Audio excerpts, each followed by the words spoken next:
Hey everybody, welcome to the PC Perspective Podcast. This is episode 410, being recorded on July 27th, 2016. I'm Ryan Schrell. I'm Josh Walrath. I'm Sebastian Peak. And that's it. And Alan Aventano. And Alan Aventano. Right. No Jeremy. No Jeremy. Jeremy's on Canadian holiday, which I believe is something beer related. And they get like 16 weeks a year of holiday. no, it's total crap. You know, now that I think about it, he didn't actually file for vacation from us. Yeah, he just does he it. didn't submit any form to me for You have a form? for vacation. Yeah, if you don't fill it out, I'm actually docking pay every time. Darn. So Just- what timesheet app are you using? Don't worry about it, Josh. Okay. You're grandfathered into something else. Yeah. Something.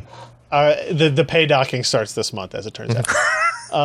Until morale improves. It's actually just been accumulating. This month, I'm going to send you a bill for like 15 grand. All It's like, those times. It's all the time you took off.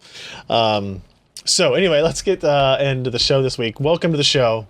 We're in the show. Yep. We do record we record it live. You can watch us record the show live in very stupid fashion at pcper.com/live. You got it? It didn't do a thing. Click it and then click the arrow down. There you go. There. Okay, good. Just working. You can subscribe to a little notifications list if you want to know we're going to do a live stream by going to pcper.com/subscribe. You get this little form, ask for 2 items, your name and your email address, and we'll let you know we're going to do live streams. We're supposed to have another one on Friday with Sapphire. I think that's going to be as scheduled this week. Sweet. We also are going to have a hardware workshop live stream we'll talk about in a second as well. So pcper.com/live is the URL to find the stream. pcper.com/subscribe so we can get you a notification for that. And also, of course, as is tradition now, we do have a Patreon campaign that we would love for you to support. That is at patreon.com/pcper.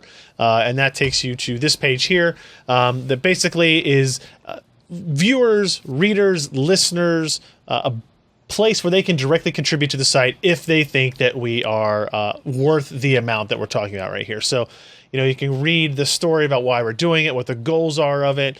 You can see pictures of Josh. We talk about this every week. And as is normally the case, if you submit a new pledge or increase your pledge by some reasonable amount, not a penny, not 5 pennies, during the stream, I will read off your name, congratulate you, thank you. You can put whatever asinine thing you want, almost anything asinine you want in the name of the submission, and we will read that out loud. So we'll do that. I don't have any yet. Usually by now there's one that has shown up. Usually a real smart somehow. ass one. Yeah. Yeah. But that's okay. We'll go from there.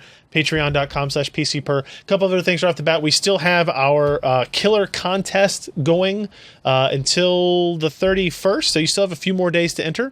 This is sponsored by Killer Networks, Alienware, and Logitech. They are giving away the grand prize winner will get an Alienware R15 gaming laptop, which is I think it's a $1,200 piece of hardware. Sweet. Pretty impressive stuff. And then 5 runners up will actually get a combination of, they'll get a, let me make sure what headset it is. It is the G63 headset, the G810 keyboard, and the G502 mouse. And so we'll have 5 of those to send out as well. There's lots of ways to enter. You can Facebook, YouTube, Twitter, signing up for that notification list we just mentioned. And obviously, you can go to pcper.com and just hunt on the front page there for Killer Networks, Alienware, and Logitech summer giveaway. We thank them for their support on that. And we mentioned it last week and the week before, but now we have our landing page up. If you go to pcper.com/workshop, you will find this page, which lists and announces the hardware workshop that we're having. I'll get it. In 2016, that's only a week from today. Well, no, we leave a week from right now. A week from right now? A week from right now. So we're leaving Wednesday night. We leave Wednesday night. Okay. Now there is, you'll see here, if you guys don't know what it is, Quakecon is a huge LAN party in Dallas, Texas every summer.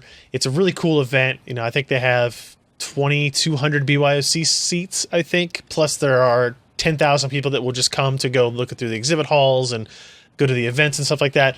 We always have an event on Saturday. Now, if you look at this page, you will see that there is one change that I'm not super excited about, and that is this sucker right here. It is this 10 a.m. start time. People are going to be so hungover. That's like 9 o'clock my time. That's 11 o'clock my time, and I still think it's too early. Normally, we're like at noon. I think we were at 11 one year. We were at like 12:30 one year. Yeah. For whatever reason, we got bumped down to 10 a.m. Bring your hungover ass some coffee type of thing. I'm going to see if I can figure out to get 1,500 people coffee. We'll make it worth it in the morning. Not coffee, but hardware. So which should wake you up just as well. We'll have T-shirts. We'll have prizes. Our T-shirts this year are sponsored by NVIDIA, Logitech, and Asus. I think you're really going to like the designs we've gone with this year. If you follow me on Twitter, you've probably seen some hints at what the style and kind of humor is going to be. And if you can see, we've got a tentative list of hardware. There's going to be more added to this prizes, right? So we've got AMD will have something there. I hope. We don't know what graphics yet. cards wise, we're working on it. We got Corsair, we got EVGA, we got G-Skill, Logitech, a ton of stuff from Logitech. 16 crap. keyboards, 16 mice, 12 the wireless headsets, 12 That's like more than any year. It's 21 boxes of stuff he told me it was going to be. Wow. Kingston sending some stuff. MSI has some motherboards and video cards. NVIDIA has a couple of Shield Android TVs. They also are gathering a lot of GPUs, Pascal GPUs for us. As well. OCZ has some stuff in there. Silverstone, Seasonic is in there. Thermaltake, Western Digital, and of course we'll have T-shirts and whatnot as well. And this list will expand between now and next week. So there's going to be a lot of stuff there. You have to be there in person to win. Yep. There will be a live stream of it if you just kind of want to watch, because we'll have Tom Peterson will be there. He'll be on stage, talk about some funny shit probably. He's usually pretty fun. I think who else is going to be on stage with us? Logitech will not actually be there in person. Asus will probably be there. Logitech won't be. Just at our hardware workshop. Yeah, because they usually have guys. Yeah, they're not going to be anybody there. I don't think. I think timing wise, it didn't work out for them. Okay. But because it's 10 in the freaking morning. Well, no. Yeah, that could be it. They're like, screw that noise. I'm going to be sleeping. EVGA, I think, is going to kind of do some stuff with Tom as well. So it's a cool show, plus a lot of stuff to give away. It's really fun. I'm glad to be back. We missed last year because of of my daughter being born earlier than expected. But we'll be there. So if you want to come up and say hi, we'll be there from Thursday at about noon through Sunday morning. So feel free to do so. We'll be wandering around and I don't know, drinking beer and challenging people to video games that we're not very good at. That's typically how this goes. We did get one Patreon update already. It is from JP Dalamar, who edited their pledge from $4.20 to $5.99. So there's an increase in the correct direction. Thank you very much, JP. And anybody else is up there, we'll mention as well. Well, you did $5.99 because Nah, it's $9.99 is what you get that for. Sorry. Not, That's you got to shoot higher if you want the Josh. If it just ends in 99, he can just say 99. It needs to be 3 9s. That's not as good. So let's get into the reviews this week. First up, SilverStone SFX-L 700 watt power supply. We don't go into a lot of detail on our power supply reviews here in terms of like reading them word for word. Right. I do want to point something out there. So this is an SFX form factor, 700 watt, lengthened, platinum certified. I like that the SFX is the small form factor. Right? Yes, but it is lengthened, which I find interesting. Interesting as well. So it's small, but it's small, but it's a large. Little bit longer. Right? Yeah. Yeah. I mean, come on. They didn't want to go the full small. It is SFX-L form factor. Oh, so that's actually a form factor. Okay, good. I think Silverstone it'll mount to any mini ITX case or other case with an SFX mount, but you have to have added depth because it is just a little bit. It goes longer, further. Yeah, it goes further into the case. It goes deeper in. Yeah, it goes in deeper. Right, Josh. Goes in deeper. Oh, okay. Now, so this is a power supply. I don't think like you could actually buy this power supply and put it in a normal ATX case, and you could use it with any normal system. It's got plenty of power, 700 watts, but it's really meant for small form factor designs. It wouldn't fit properly in the mount. They sell adapters, right? Oh, okay. I think Sebastian, you would know that. Do they have adapters to like adapt SFX to ATX mounting? Yeah, they do. Yeah. Okay. They do. Now, I think you're doing a disservice to yourself because you could get probably less expensive power supply that's going to be you'll definitely quieter. pay more for SFX in the same like wattage, same certification. Yeah. Just because it is smaller, they're using smaller components. And this is an 80 plus platinum in that form factor as well, so it's even more impressive. Jumping here to the conclusions, I do want to check on what he says here about it. It is $150, so it's expensive for sure, but it's not that much more than other platinum power supplies that we've talked about recently. Yeah. And it does get a silver award for its performance. He dinged the The warranty. thing that makes me so happy. Yeah. Look at the size of that cap. That is Right up one here. super cap. Well, you got to realize it's relative to a smaller. I know it supply. is, but it's still beefy. it makes me happy to see really large caps. Yeah, you need huge. You need big caps. Huge caps. A real quick Power. mention for people, not specific to this power supply in general, but keep in mind that we are one of the last people, I believe, one of the last major media outlets doing like dedicated individual power supply reviews that are really, really good. Yeah. Lee basically duplicated the testing methodology and hardware that the 80 plus cert group uses to generate our loads and kind of do all the analysis and stuff like that. Yep. So It's not easy to do a thing to like have a load that can handle over 1,000 watts. Right. And precisely. and a stable, do it in a very yeah. precise manner, you know. Yep. Yeah. So I would encourage you. I'm not gonna say, hey, go read every power supply review we do if you're not in the market for power supply. But they're all really good. But keep in mind, You know? maybe when you're looking at those Patreon contributions, you think, wow, Ryan still pays a guy to do. There was a time when everybody had power supply reviewers. None of them were as good as Lee, but everybody had them. Yeah. Yeah, because everybody just go into their BIOS of the motherboard and read off the Right. Yeah. the values there in the hardware Change the way monitor, he talks. no matter how crappy they were. Yeah, there you go. Sorry. When he talks, you got to hit the button. Sorry, yeah. You gotta hit the button. The multitasking is not, it's kind of not, yeah. So there's that. So we appreciate what Lee does here. Like I don't think we've ever done a power supply review from FSP, but they're one of the major power supply like sourcing OEMs for units. And I got an email from them today. Said, hey, we really like what Lee does. We have some units we're going to start selling to the consumers. We looked at one today that was like it was a power supply that was a ATX form factor that was actually a redundant power supply. It had like two modules in it, two 700 watt modules. It fit within an ATX form factor. So something cool we'll probably take a look at in the near future. It's pretty cool. Now, okay, I'm going to admit here, I did not read this story, but I know that there are things happening with Windows 10. Oh, he's just talking about like the update stuff. So, Like how the update stuff works. But the idea is the Windows 10 upgrade is no longer free at the end of July, right? Correct. Okay. Yeah, but he was trying to clarify how that stuff works as far as like if you want to actually some of the comments go into it as well. But like, you know, say you want to be able to do the upgrade later for free on the system, right? Well, you could potentially like back your stuff up or whatnot, do the upgrade. If you don't like it, roll it back. But then once you've done it on that piece of hardware, that like hash, whatever gets generated from that set of hardware, goes up to Microsoft. Sure. And they keep that. So then you should be able to do that install again later, and it should activate without issue. Does the rollback work well? I've not heard I haven't heard the best things about it. Like, I've done it successfully. I've done a rollback successfully, but like there people have had issues with it. Okay. That's why I was saying backup. Like I slipped that in there because, you know, it's right. You know, if it's a system like basically a few weeks back, I went through my house and just laptops that I had that I wasn't really using that were just OEM, you know, that came with Windows 7, 8, whatever on them. Mm-hmm. Like I just updated all of them to 10 and then just blew them all away and went back to the factory restore.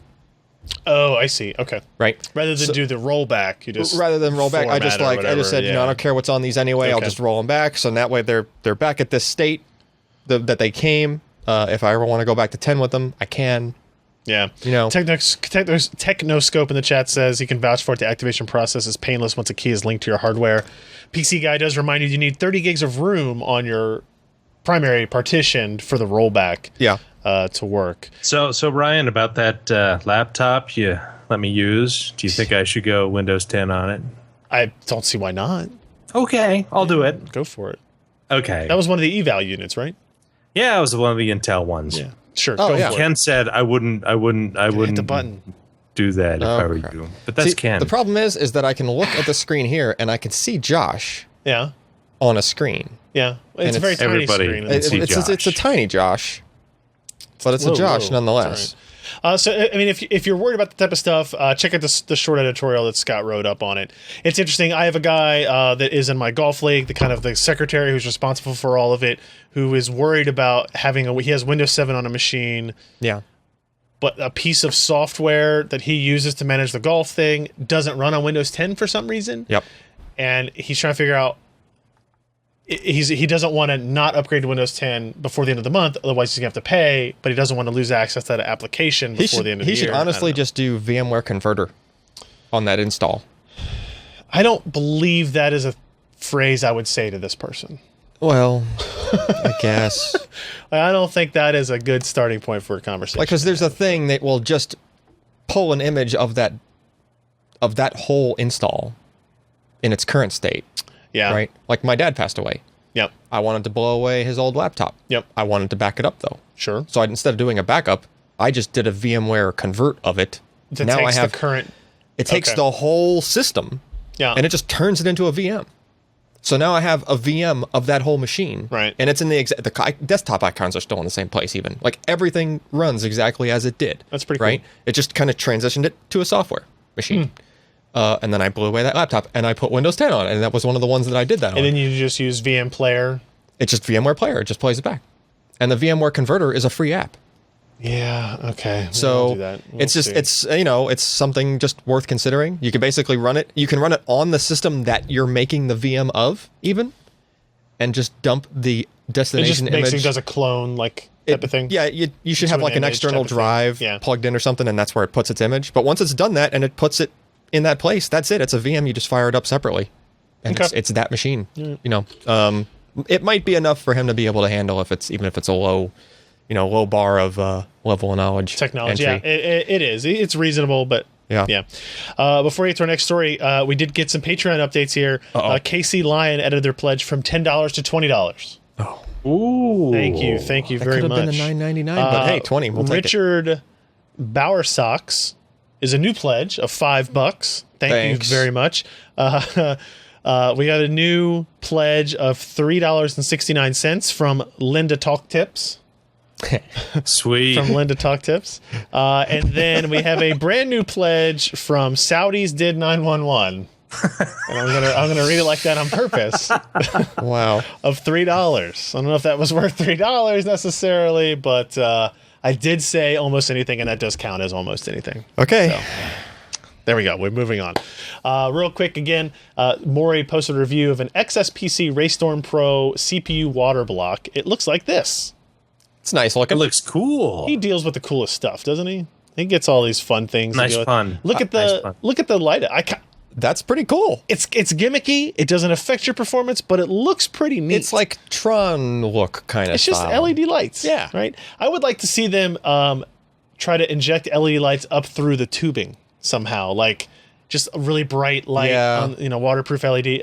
That's going to affect your performance negatively, probably. It might. They but- make like elbow T things Yeah. where the LED is just inserted and it's just pointing Okay. down the pathway, but it only goes so far. Copper block top, copper base plate, jet It's all impingement copper. plate, It's all copper. pass-through channels or micro channels, and coolant ports too. Thank you for the feature breakdown. I really like the ones that don't have an extra bracket. don't have an extra bracket. Yeah, like look at that thing. Yeah. The mount holes are part of the block. Yes, so you can only use it with a subset of processor sockets. That's true, but they're kind It's of cleaner. they're kind of slots, so they're not just holes, right? It goes for AM3, FM2, and Intel sockets. Yeah, Does it? so Okay. it's like you're covered. See, because they're slots, they give you Yeah, it's not there's just wiggle the room whole- there, yeah, right? okay. But there's no extra stuff to worry about, like coming loose or Look at anything that like that. finish. It's just a nice finish. And I'm not talking about those guys next to the suites. I think it looks really good. Yeah, I don't do water cooling myself, but every time I see Maury kind of do builds like this, it's impressive to see. If we take a look at performance real quick here. So he even tested in a vertical versus a horizontal. I mean, setup. It's gonna be. There's a 1 degree difference essentially, right? So within margins of error, probably. Yeah.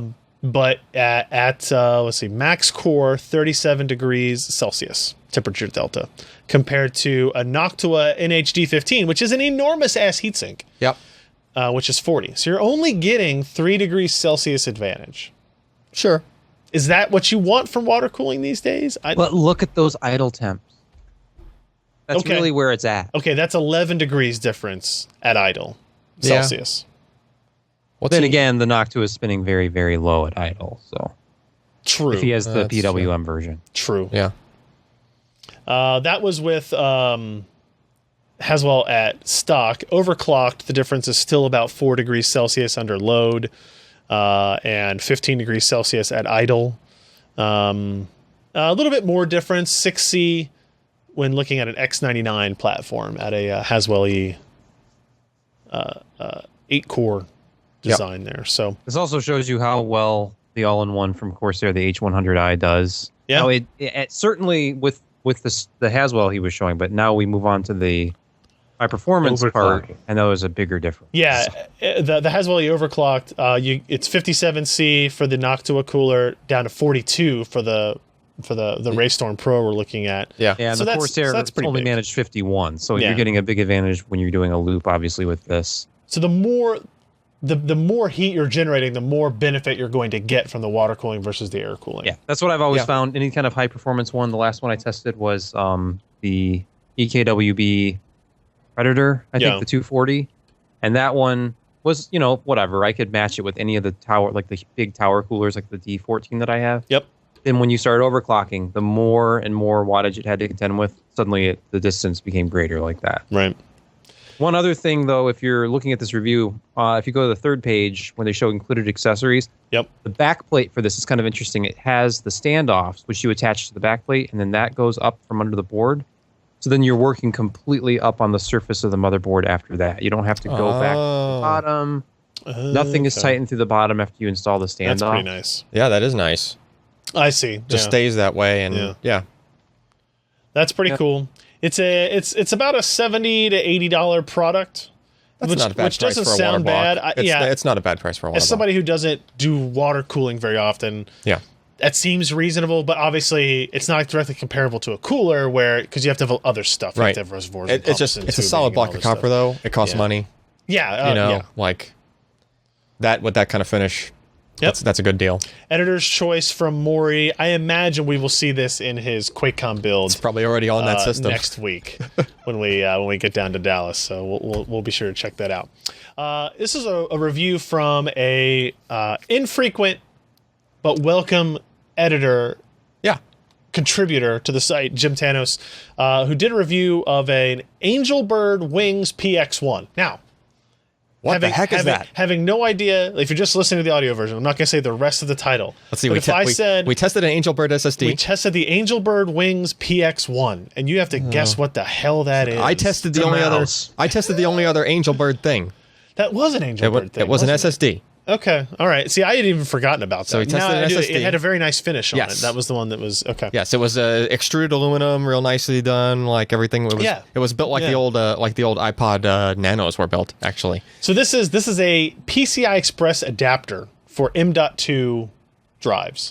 So if you want if an M.2 SSD and you want to put it on in a normal PCI Express slot as opposed to on your motherboard, and this has the added benefit of including a heatsink option with it. So he went into it as he had one of these drives. He bought this item. Yep. Is it making any tangible difference to my performance, my temperatures, whatever it is? He had a 950 Pro. Yeah, he did have a Samsung 950 Pro. Yep.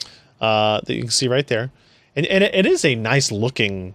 It is for an M.2 adapter. Those orange strips there are actually LED strips. Yeah. So if you look there. Look at that light up SSD, guys. And you get that water block from the last review. And then this guy. And you got your GeForce, he's got his GeForce GTX logo up there. Yeah. You got the Asus LEDs in the back on the audio, the motherboard. Man. A few more lights in there, you won't be able to sleep at night. This is true. This is a nice. Not that you'd want to with this performance. Yeah. Yeah, that's true. So he did some testing here. And it's interesting. He compared it to just installing it on the motherboard the Angelbird Wings PX1, Wings, yeah. and then the Asus adapter, which is a completely passive PCI Express adapter that is basically the same thing functionally. Yeah. Right. Doesn't have a heatsink on it. Right. But it's just a PCB. So here's your adapter. idle and max temperatures, and lo and behold, the max temperature of that SSD when running on the motherboard is 75 degrees Celsius. Yep. And on the Angelbird device is 30 degrees Celsius lower. Now, keeping in mind that it's still down to 64 of just using the Asus adapter in the same slot. It's just in a different position, and in his case, he probably has more airflow across a card than the location of the motherboard. That location of the motherboard. Yes, I would assume that is definitely the case. Yeah. And this is the Asus adapter right here, and you can see that like there is just opening between the bottom of the SSD and the PCB for and the adapter. PCB of the adapter. Yep. Right. Whereas on the Angelbird one, I believe that's where they have part of the heatsink, or is it only on the top? The pad is to the top section, I believe. Okay. So you actually are putting the heatsink on top. If you had some thermal pads, you might have to stack a couple of them, but you could put them even on that Asus adapter or any M.2 adapter between the SSD and the PCB of that adapter, and it just gives you more surface area to spread that heat around. And they only make like 6 watts max usually, so it's not so much. It's a tiny thing. It doesn't have a lot of surface area on its own.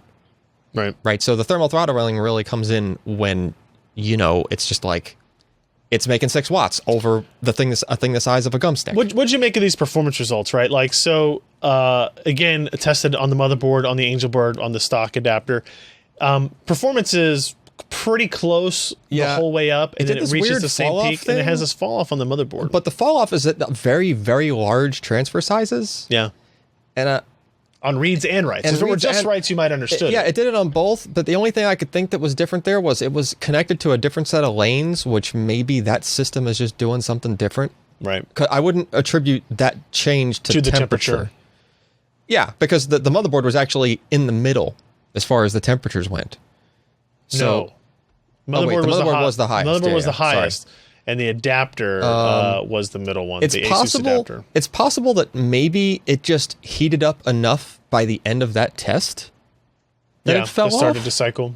Or that it started to throttle? Yeah. I mean, that could do it. I think that might actually be the more likely thing, the more I look at it. Yeah. Yeah.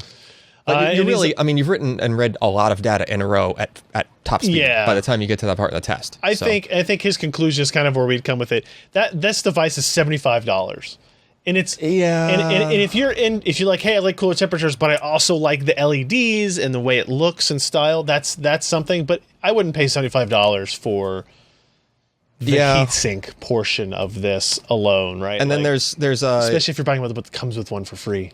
If you really want to geek out on the SSD stuff, like if I was using this, if I wanted to use one of these just for looks, I would probably connect the thermal pad, because the thermal pad that comes with that is long enough to connect even the flash to the heatsink. I would cut the thermal pad just the size of the controller, so that only the controller is connected directly to that heatsink, not the flash. Because the way that the JDEC standard works, and if you know just how flash memory works and all that, how it's certified, qualified, whatever, Make this a very quick for endurance, right? Yeah. You want flash to be warmer while you're using it. You want it to be colder when you're storing it. Yeah. Because of friction. No, because it's if you see if you get it warmer, then the lubrication that causes the bits to go faster, it will actually go faster to the rows and columns. But if it's colder, then that lubrication freezes in place and the data doesn't move. No. Yeah, you gotta lube up the flash for sure. No, every time you lube the flash, an Angelbird I want to see the red face. Oh God, no. I don't think we want to go into a very technical discussion on this. It's harder to reprogram flash. Oh yeah, I bet it is. When it's colder. Yes, it's harder for the. It is harder. To live the flash when it's cold. Yeah, that's true. I'll grant you that. All right. Oh, electrons don't like tunneling through cold insulators. Okay, What's funny is I'm not even trying to go for the innuendos anymore, and it just keeps happening. Oh, man. Alan, many of us have experienced the miracle of life. Okay, you don't need to explain it to us. This is the miracle of flash life. You know, like tunneling. Your electrons don't like to tunnel down the pipes. Apparently they do. So check out that review if you might. Yeah. Okay. Let's get into our last story here, and this is a very interesting device. I don't want to spend a whole lot of time on it again. We did a separate video on it. Because we did a separate video on this. This is the RapidSpar thing. It comes in a little tiny briefcase. This is a data recovery instrument. Yeah, that's the best name I could think of, and that's... Well, that's what they call it. They call it that. Right. I was going to call it like data recovery tool. This is what you're looking at. Not the top here, the bottom. These are hard drives, as you can tell. Yep. This device over here, which is essentially what you're looking at, is a freestanding data recovery instrument, a data recovery tool that will allow you to attach hard drives to each other and attempt to do data recovery in many different unique ways. But you can also connect this device up to a PC using their software to like more intelligently attempt to do the data recovery. Yeah, you can steer it. Yeah, they call it targeted recovery.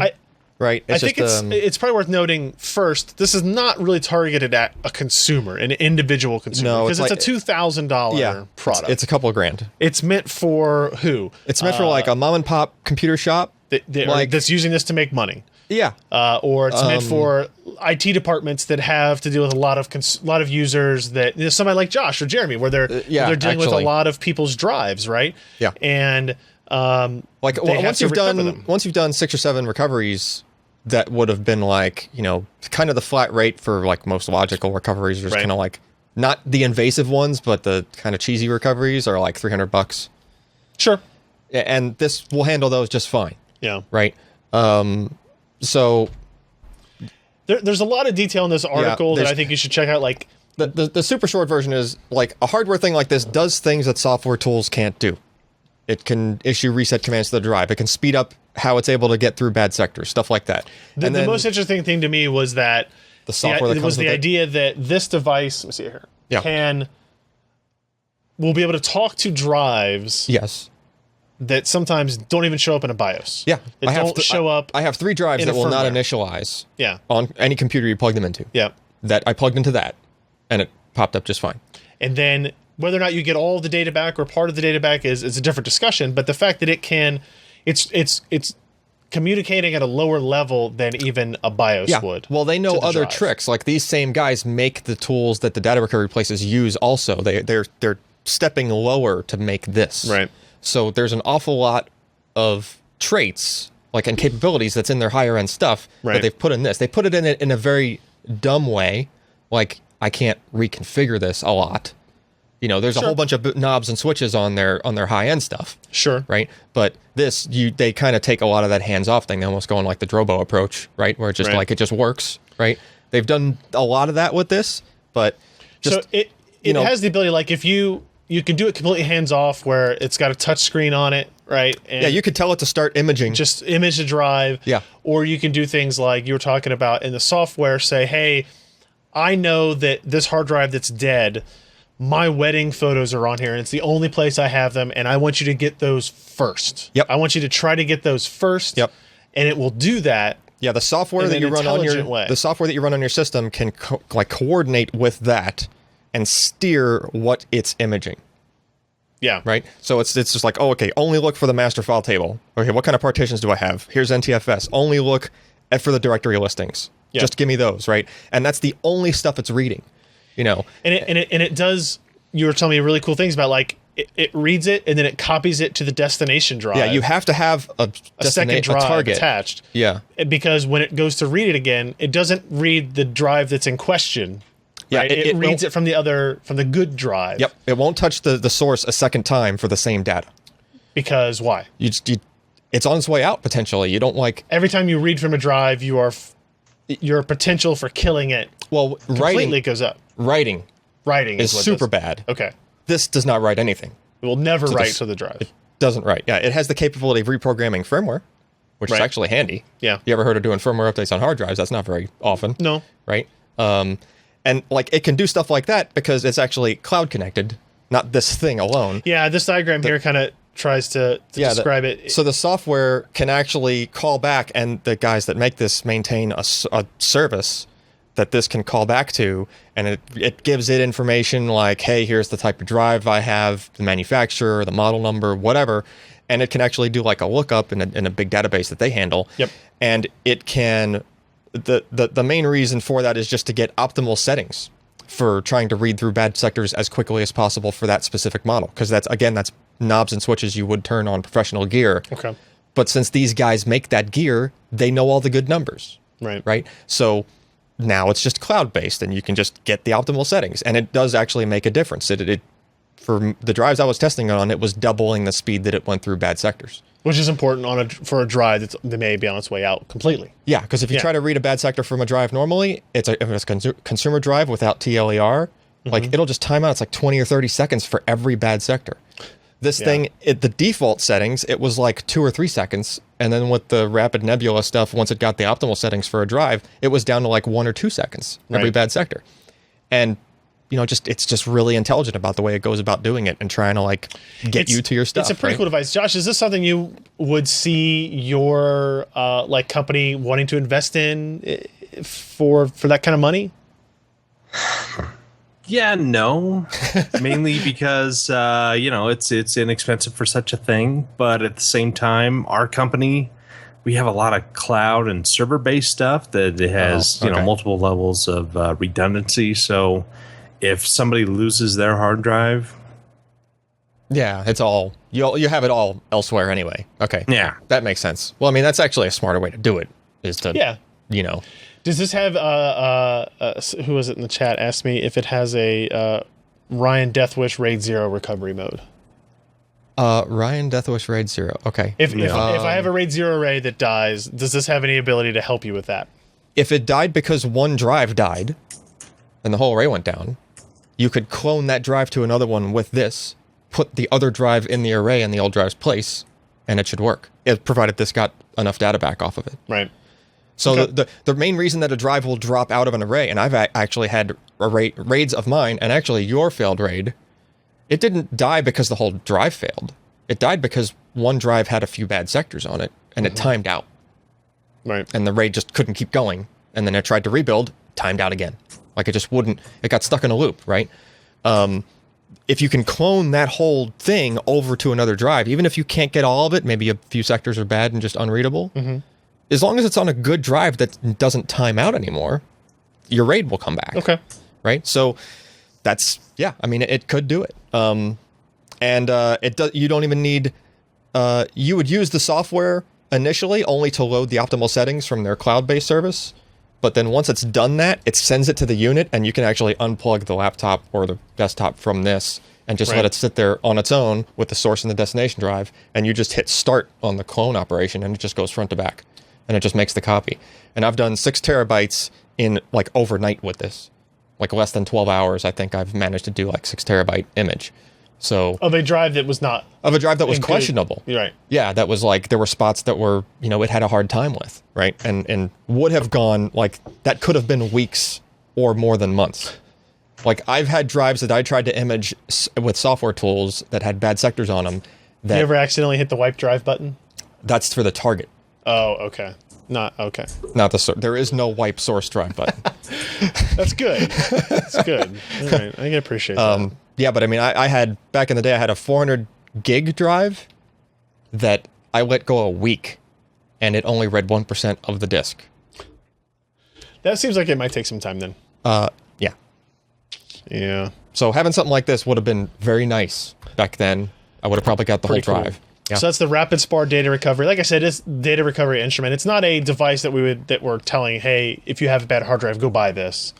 This is more of a, hey, if you run a business where you are constantly trying to recover people's hard drives, this might be a useful tool for you. Yep, right? and it's not going to small computers repair shop or a larger mid to large size IT department or whatever. Yep, and it's not going to work miracles if a drive has like a failed head.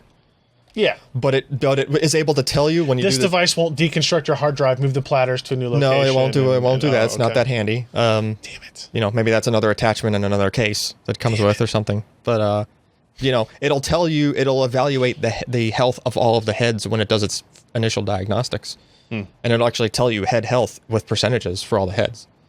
So if there is one head bad, it'll be very obvious in those results. Yeah. No, it's these guys, it's the same piece of their software from their professional tool.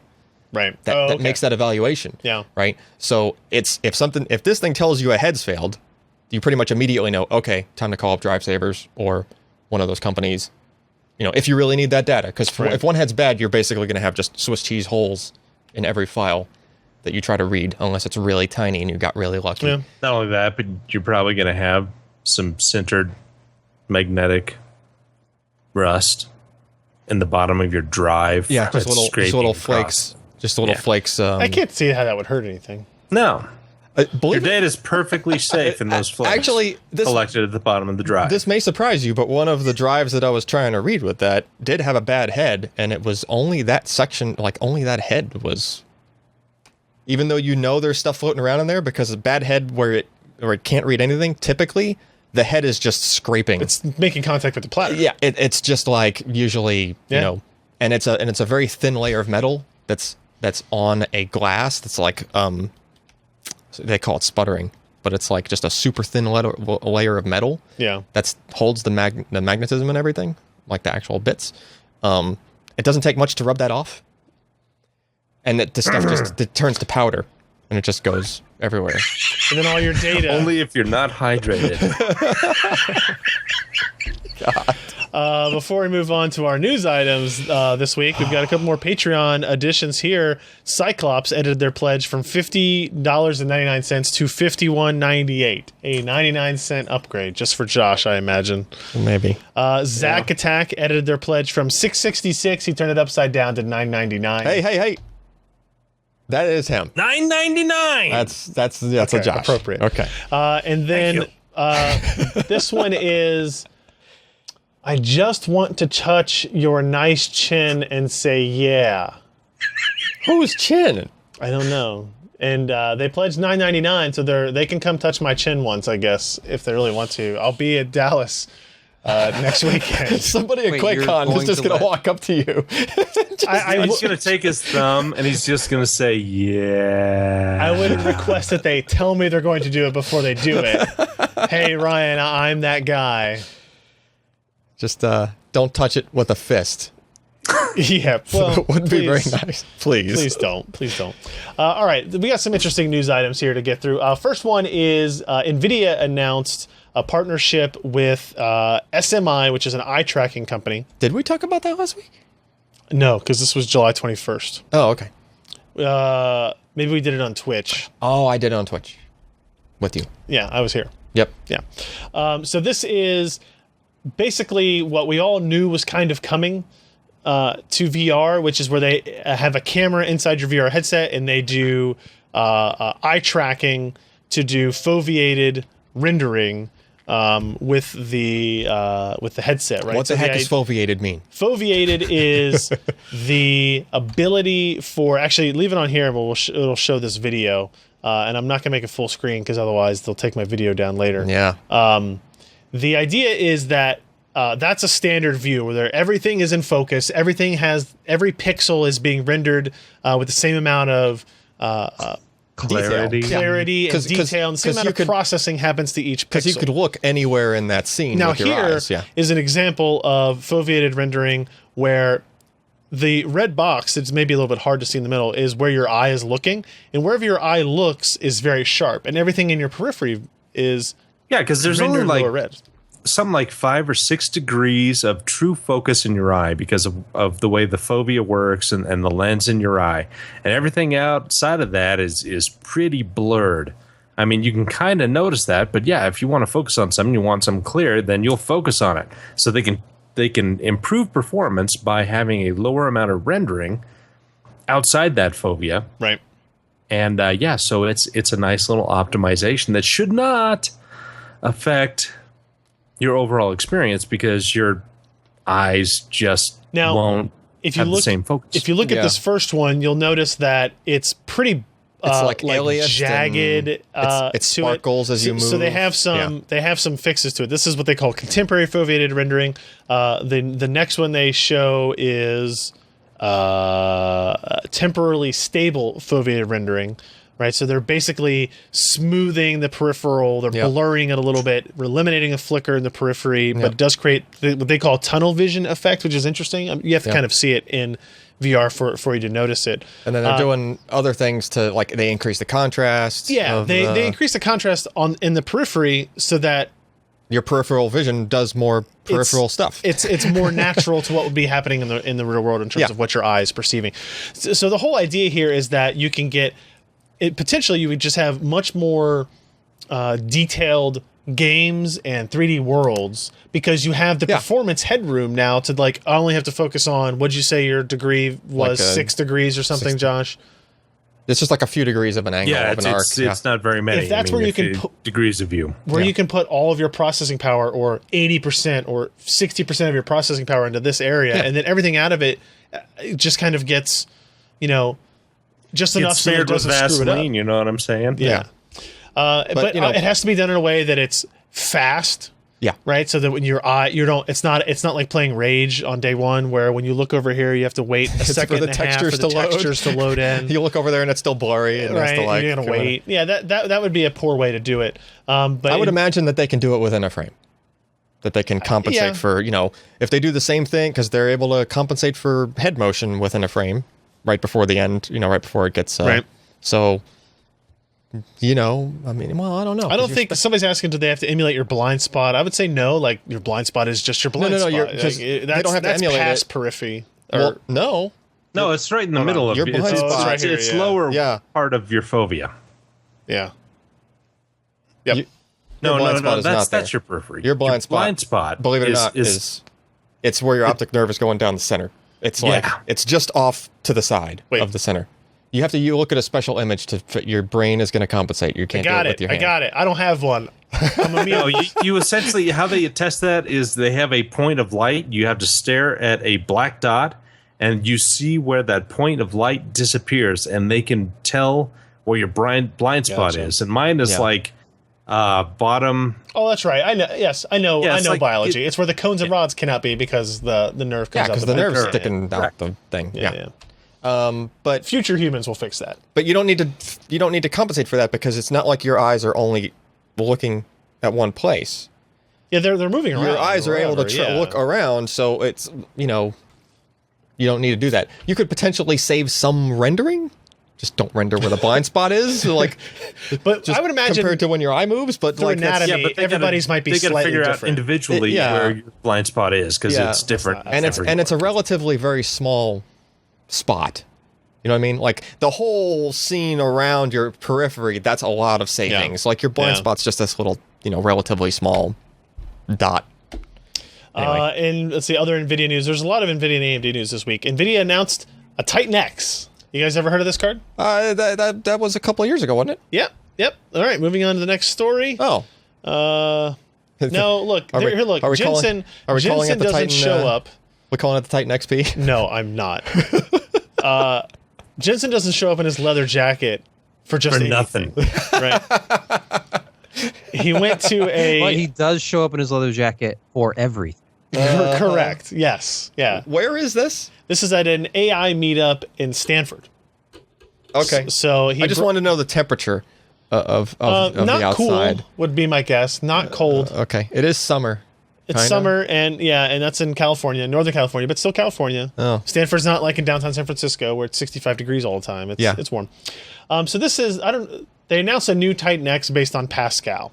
And why they decided to call it Titan X still... I mean, they didn't even call it, like, the new Titan X? The all-new. I think they kind of did, but I don't know.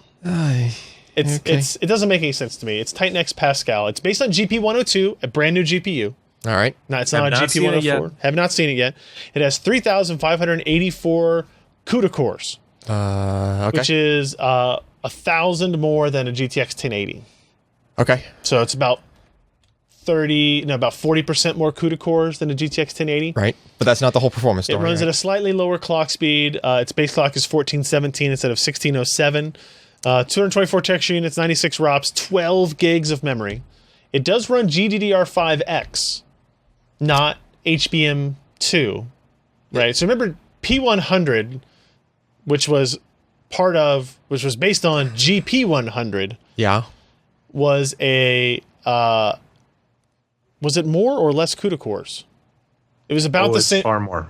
No, it wasn't that many more. Wasn't it almost a 600 millimeter square? Yeah, but that's because it had double precision cores built into it. Yeah. I want to say it was about the same CUDA cores. I can't remember if it was 30. I think it might have been 36 something at that point.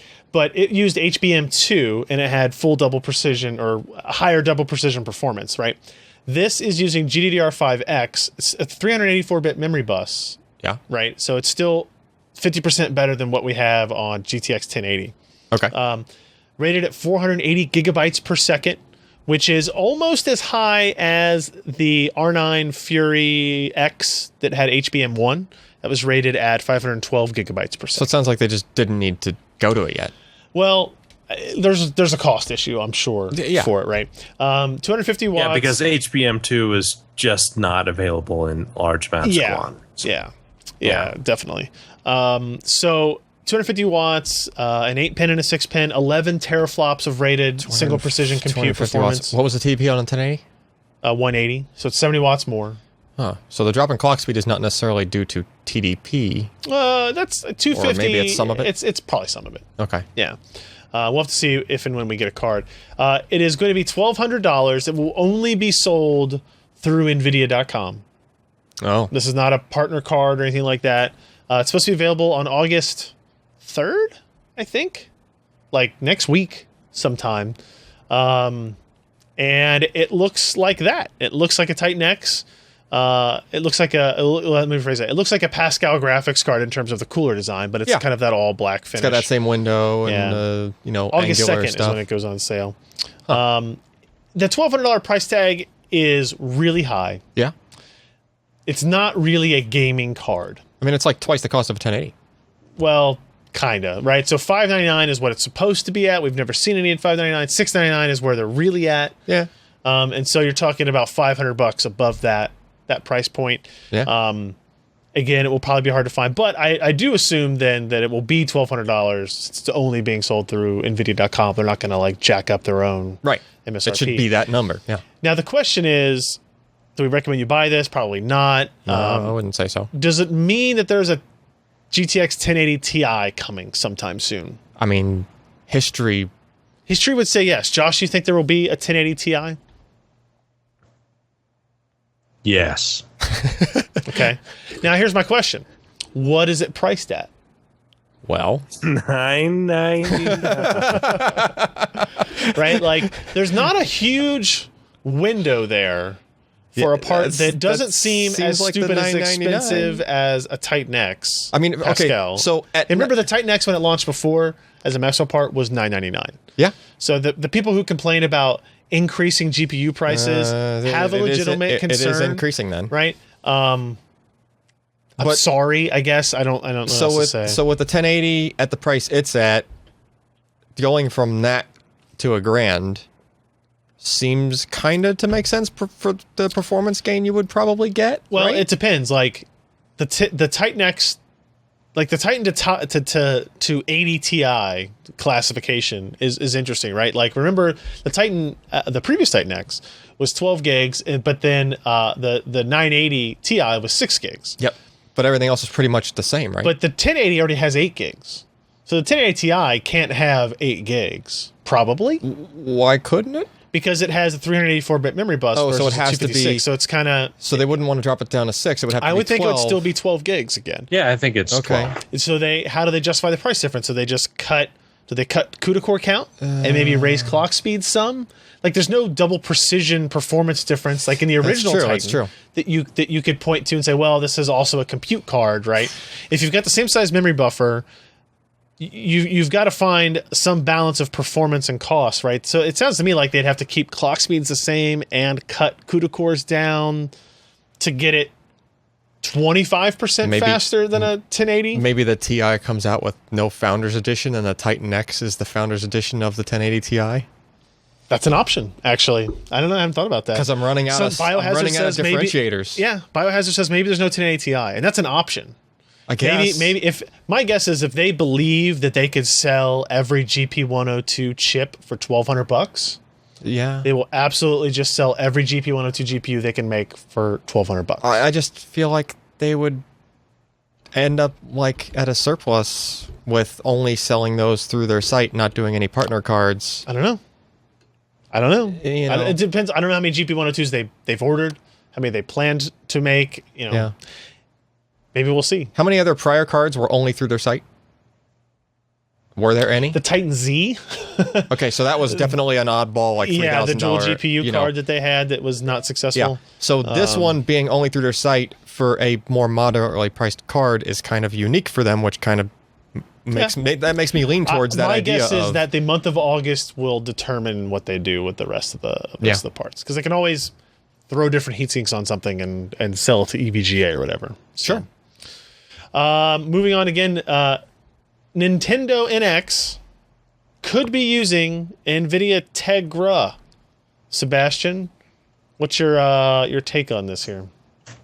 This was a rumor that I first heard about, I think, in May, and it made sense to me because from everything we've heard about the NX, even though some of those early rumors were debunked as far as that all touch screen, like a small controller style unit, like a handheld, there still is a belief that it will be a sort of a hybrid of a handheld, and either will be docking, whether wirelessly or with a physical dock or HDMI connection to your TV, with detachable controllers that you can use.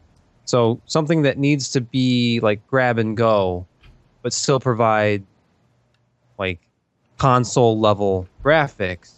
If you look across the landscape of mobile GPUs, yes, there are parts out there like the Adreno graphics in like the Snapdragon 820 that are impressive, that can actually do pretty good frame rate at 1080p, but nothing really touches the Tegra when it comes to just raw GPU horsepower in mobile that I've seen anyway in any benchmarks. So if they have, and Nintendo doesn't seem to be especially concerned if you look at the past with amazing battery life. When the Nintendo 3DS came out, it lasted about 3.5 hours, I think, on a charge. Yeah, that was kind of my one question about the mobile side of it. Well, look at the Wii U. The Wii U launched with a big wireless controller with a resistive touchscreen in it that lasted, a couple of hours on a charge? Yeah. Where people basically had to be near an outlet and plug in their control pad to be able to use it for long periods of time. So they never really have been aggressive about low power. I haven't seen, not since the Game Boy Pocket. Sure, I agree. Or the Advance, but so it makes sense just from the hardware standpoint. Now, is this going to be some new unreleased product? Because the article that Scott posted says that they're using Tegra X1, I think, as their platform. They haven't. So Tegra X1 is an option, but if you look at the hot chips guides, NVIDIA is apparently going to announce a new Tegra processor early August, which could still be based on the same architecture, or actually could be Pascal based. We don't know yet. If it's not the same architecture, I can't imagine Nintendo using it, because this thing has been in development for a long time, and they have delayed it, and basically, like the beginning of next year is when they promised retail availability of this new console. Yeah. So if they're shooting for January, how are they going to be on a new architecture starting in August? Unless they obviously have received, advanced hardware, and they have their own development platform we don't know about, and they're working with NVIDIA on this. So it's interesting. Like, what if Nintendo actually launches with a brand new...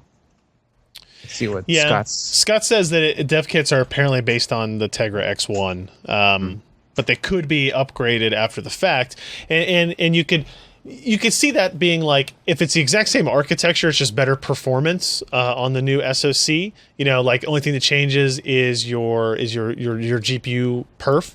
Then all of your developers will have had the ability to write games that will run at least as well as they had targeted for initial launch, in theory.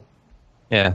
I just think it was interesting to hear this, because there was a lot of speculation that AMD had won this, and AMD has been in, I think, the last 3 consecutive Nintendo consoles. Right. The GameCube, the Wii, and the Wii U. Yep.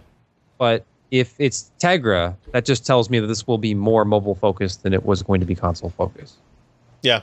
Yep. I'm excited to see what this ends up being. Hopefully they announce it sooner rather than later. So, a quick look, if you're interested, of the enormous EVGA DG87 case. It can be found. By the way, at PC Brian, Production. how dare you do this without me? It says preview in the name. This is my territory. And I say in the video, well, I just got to get Sebastian's ass down to Florence, because I think it would be cheaper for me to pay for him gas to drive to Kentucky to review it than for me to ship it to you. So let me ask you this. Okay. Was Jacob's corpse stuffed in the case and shipped to you? You could fit at least 2 Jacobs inside this case. I mean, he's a skinny guy. You might have to cut him up. But yeah. I mean, look at this video. This is the case next to me. That looks like my old Sony WEGA TV. Yep, it does. It probably weighs about as much. It absolutely does look like that. You could totally put a screen on that and just make that the dang PC. You could. That's actually that'd be a good mod. You put an LCD on the front there. Now, or 3, because there's enough room depth-wise. It blocks it defeats the purpose of having a big window so you can see your system. True. Right. It's actually a really well designed. Ooh, look at that! It's a really well designed case in terms of it just being enormous and having a lot of room for other things, like how they mount some say that Jimmy Hoffa is actually water cooling. Can I say that's one of the nicest looking rear cable management areas I've ever seen. Oh, I thought you were talking about me for a second. No. My ass is in that shot, so I didn't know if maybe that's what it was. Look at those forearms. Yeah. Look at the freckled skin.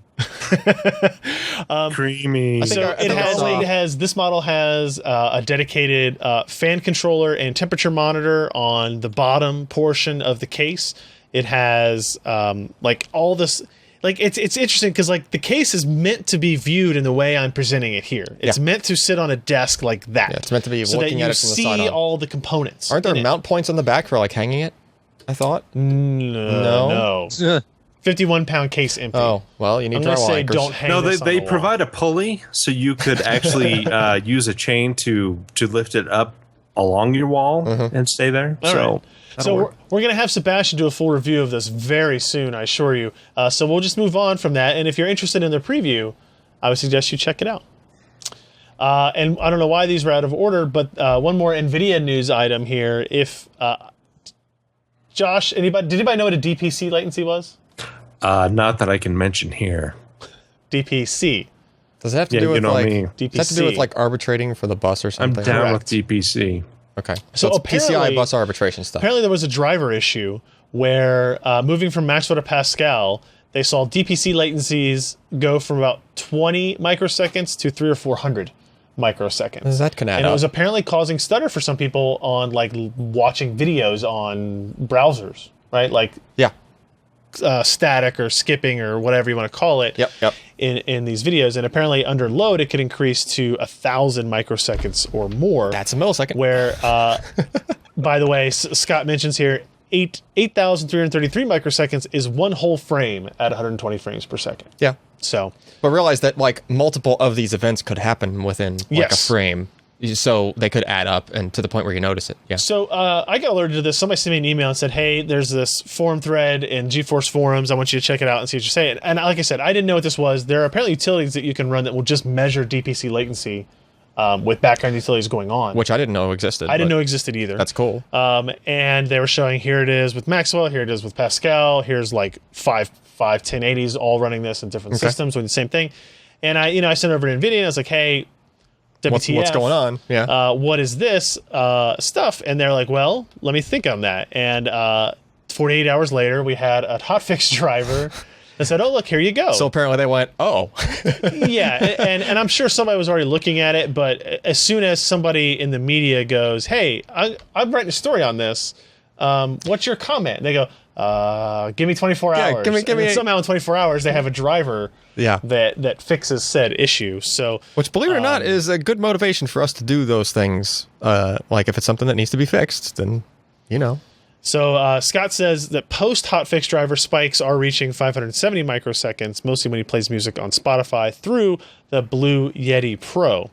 So it's just you have different other PCI devices, or, I mean, technically that's USB, but it's USB over, it's PCI to get there. It's controllers on PCI, Yeah, so, just the more stuff you have in the system fighting for throughput, like, then the latencies will go up for other devices, right? So, but yeah, if there's a driver bug, it could do that. So check that out if you have noticed any of those types of issues with your Pascal graphics card. And another, again, I don't know why I didn't move the EVGA thing out of the middle of this block of NVIDIA crap. Okay. Pascal, Quadro GPUs, not a whole lot to talk about here. Quadro P5000 and P6000. The P6000 also uses that GP102 GPU. 102, the same one in the new Titan X. Okay. As it would make sense. It has 3,840 CUDA cores, so it actually has more CUDA cores than the Titan X. So, okay, that answers my question. The full enabled... so they scaled back Titan X this time. Yeah. Yep. Whereas last time... Do you not listen to Scott? I don't. Scott has this stuff nailed down. You just ignore him, don't you? He's some curly-haired Canadian we should probably read himself in maple syrup, and you just ignore him. This does have 24 gigs of memory instead of 12, so there is a difference there. Okay. So that's where we're at there, and the P5000 is essentially identical to the GTX 1080. So Quadro versions of those cards, you know what you're getting out of that, and we'll move on to the next little bit here. It is SIGGRAPH, so we're getting professional graphics releases here. This is an interesting story, and this is an interesting product that I did not expect. This is the Radeon Pro SSG, and it's blue. That's the wrong color. What? This is an Intel video card now. No. That is the same shade of blue that was a recently created shade of blue that had never been seen before. Well, Intel's blue is lighter. Okay. Yeah. Yes. Wait, what are we talking about? But recently created just the color. For what? Only this, right? So here's what this graphics card is. It is as it turns out, a Fiji GPU. Okay. I don't know of what capacity necessarily, but it is using a PCI Express bridge, the 8747 bridge chip, and on board it has two PCIe M.2 by 4 SSDs to accommodate up to 1 terabyte of NAND flash storage. But it's doing it so through. Let me ask you this.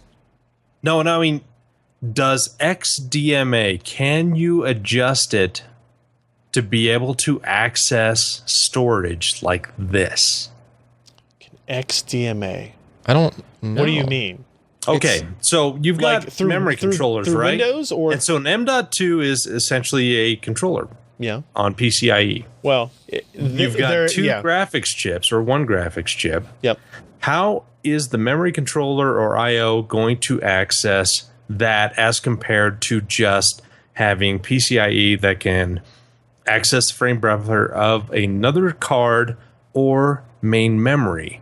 Okay. I think How I know do you change that around to be able to access M.2 SSD? It's the important question to ask is that M.2 SSD visible to Windows? I would guess not. Okay. No. Okay. Right? It's from the 8K video editing demo, the dual Samsung 950 Pro PCIe SSDs in RAID 0, mind you, on board the Radeon Pro SSG card hit 4 gigabytes per second while scrubbing through video. That same video source stored on a Samsung 950 Pro attached to the motherboard had throughput of 900 megabytes. But you're saying the source is stored on it and they're scrubbing through it, so the SSDs would have to be visible to the OS. No. The same video source stored on the vBIOS and to the driver of the GPU. Hold on. Where's the videos? So they're talking about, in the first example, they say it's on board the Radeon Pro SSG and it hit 4 gigabytes per second. The same video source stored on the drive attached to the motherboard did 900 megabytes per second. Oh. Right. So they're not saying that they're both so it is windows. Okay. So it's well, that means that they would have had to have somehow added in the firmware for it to be able to do issue NVMe commands directly to the SSDs. Yeah, but that's got to be the GPU. That's what I'm saying. Controlling that stuff. If it's not the GPU controlling that stuff, I don't see what the benefit is. Right, and what I'm saying is like, if the host system doesn't see it, used that 1 terabyte as a local frame buffer. Yeah, that it's doing stuff to. Yeah. Well, I mean, there's still GPU memory on the card. Right, but I'm just saying... And it still has to copy it back and forth between the SSD and the GPU memory. Right, but what I'm saying is that those are NVMe SSDs. Yes. So they will have to have added that logic to be able to communicate. Yeah, because even though NVMe if you stuff. put those SSDs on the card, but you did not have the logic on the GPU to access it, so when the GPU has to access something, it has to go out to the CPU, to the main memory, and back, and then access those SSDs on there. It doesn't matter because it's all PCIe. Right, but that would be slower. Yeah, and so you've got multiple jumps, but obviously the GPUs are just accessing these things directly. They have to be accessing them directly. They've got to, otherwise it's just the latency kind of blows it up for what the testing that they're doing. I mean, not like PCIe is low, high latency, but where are they getting this extra performance from? There's a line Tim added after the fact that says, on the prototype Radeon Pro SSG, the M.2 slots are actually able to be seen as drives by the system and OS. So it is essentially acting as if there was a PCIe adapter card and a slot on the motherboard holding those drives, but that may not be the case when this product actually hits the market. So if the demo was doing it that way, then the performance difference they saw doesn't make sense. I would agree. 4 gigs per second versus 900 doesn't make sense. Yeah. And again, I don't know exactly. They're talking about because if they were only visible through it hit 4 gigabytes per second while scrubbing through the video, so I don't know what metric that is. Like, what is actually measuring that? And they compared it to, I guess, a single of them on the system on a motherboard. Yeah. Because the thing is, if they had 2 together, okay, so if you had a pair of M.2 SSDs visible to the system as slave drives, right? You could RAID. How would you put them together? Because you're going to RAID them. 0. I don't mean the method. Oh. You're going to do it with Windows RAID. Yeah, because there's no hardware chip that's going to be doing RAID. You can't do Z170 RAID. Okay, yeah. So you're going to tie them together with Windows RAID. I hate to say it, that gives you a caching advantage because Windows RAID throws a lot of RAM into the mix on how it's dealing with its reads. So it's not the best for random writes and stuff like that. Windows RAID kind of falls on its butt. But for sequential reads or scrubbing large random reads, which are going to look like sequential, it's going to go fast. My question is, I guess, and I need to find somebody at AMD to ask this. In its current form, is there any difference from this being on the graphics card versus being on the motherboard, other than you go to a purchasing agent at your company and say, I want to buy the Radeon Pro SSG, and it just shows up and then as you plug it in and everything's ready to go. Yeah. Right? Because you couldn't boot from that. I don't think Fiji has an NVMe SSD controller built into it. I don't think it does either. I don't think it does. And I think it could.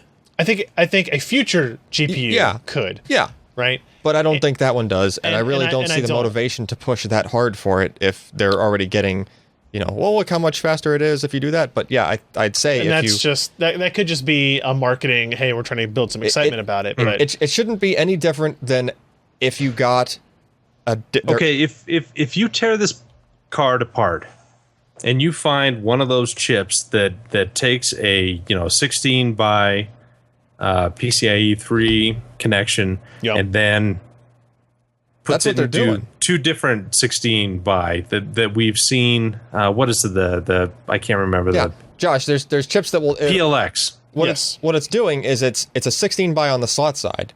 They're going 8 lanes to the GPU, and then they're splitting up the other 4 and 4 to the other 2 SSDs.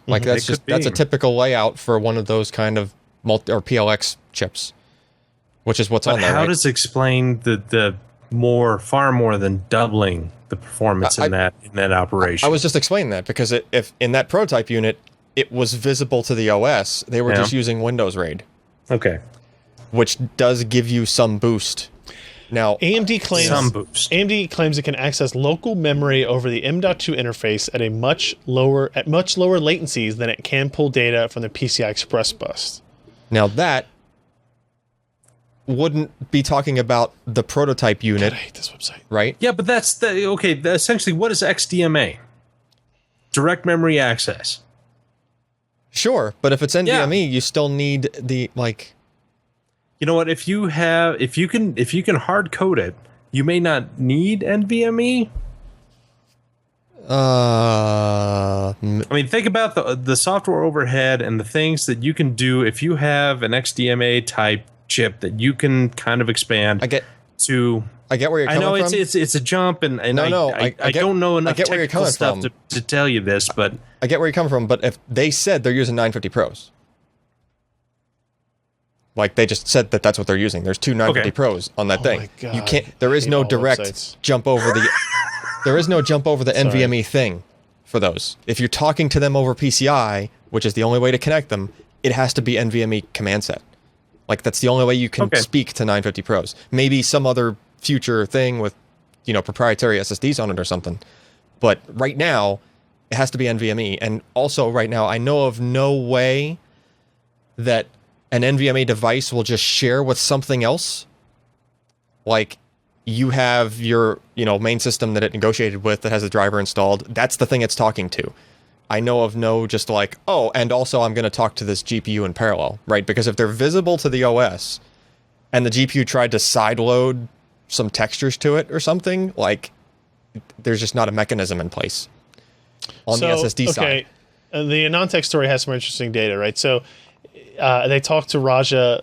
It is architecturally, the prototype is essentially a PCIe SSD adapter and a video card on a single board with no special connectivity in use beyond what the bridge chip provides. Okay. The SSDs themselves are a pair of 512 gig 950 Pros. The OS actually sees the SSD RAID 0 array as well, at least in this prototype design. To use the SSDs, applications need to be programmed using AMD's APIs to recognize the existence of the local storage and that it is, quote, special, being on the same board as the GPU itself. Okay. Ultimately, the trick for application developers is directly streaming resources from the SSDs, treating it as a level of cache between the DRAM and the system storage. So that would mean that something on the card has to be able to issue the NVMe read commands from that storage. To do MDA or to do MDMA, like Josh is saying, because that's kind of what it would be doing. Yeah. So without it's faster. Going through it's not as fast as accessing system memory, but it's faster than accessing system storage, even if it's a PCIe SSD somewhere else on the system. Because there are less hops. There's less hops. Yeah. The thing is, if the CPU is controlling it like NVMe stuff, that's where I still see a rub, because NVMe is super low latency, even if you are going the long way. That's the whole idea of NVMe. That's why it was invented. Yeah. To it's like the DX12 for SSDs. It's super low latency, as low as you could possibly get. Right. Okay. So Ryan Smith says here the performance difference between the 4 gigs and the 900 megs per second. He points out that the 4 gigs versus the 900 megs per second, which is slower than what we know the 950 Pro can do in sequential reads. Yeah. Right. After putting some thought into it, Ryan thinks that the AMD has hit upon the fact that most M.2 slots on motherboards are routed through the system chipset rather than directly to the CPU. You still get higher than 900. 900 is pretty close to 1,000, which would be by the far max PCIe DMA 2. For Intel chipsets. Over PCIe 2.0? I don't think so. It adds other hops of latency, but it means crossing the narrow DMI 3.0. Yeah, link. DMI 3.0 is 2 gig per second. So this is, I think... I don't know. It's an interesting product, but I think it needs to go further than this if it's going to be truly revolutionary. Because, I don't know, everybody on Twitter this day, if you read the semi-accurate stories, talking about how this is going to change everything in the world. No. And if they build a GPU that has an SSD controller on it, then maybe you have a discussion. Yeah. Right? This is not that. Right. This is definitely not that. It's essentially one card that you can plug in. And there's another reason that I really don't think they would go to that level. You want to know why? It's actually a pretty big one. We have yet to see an NVMe hardware RAID controller.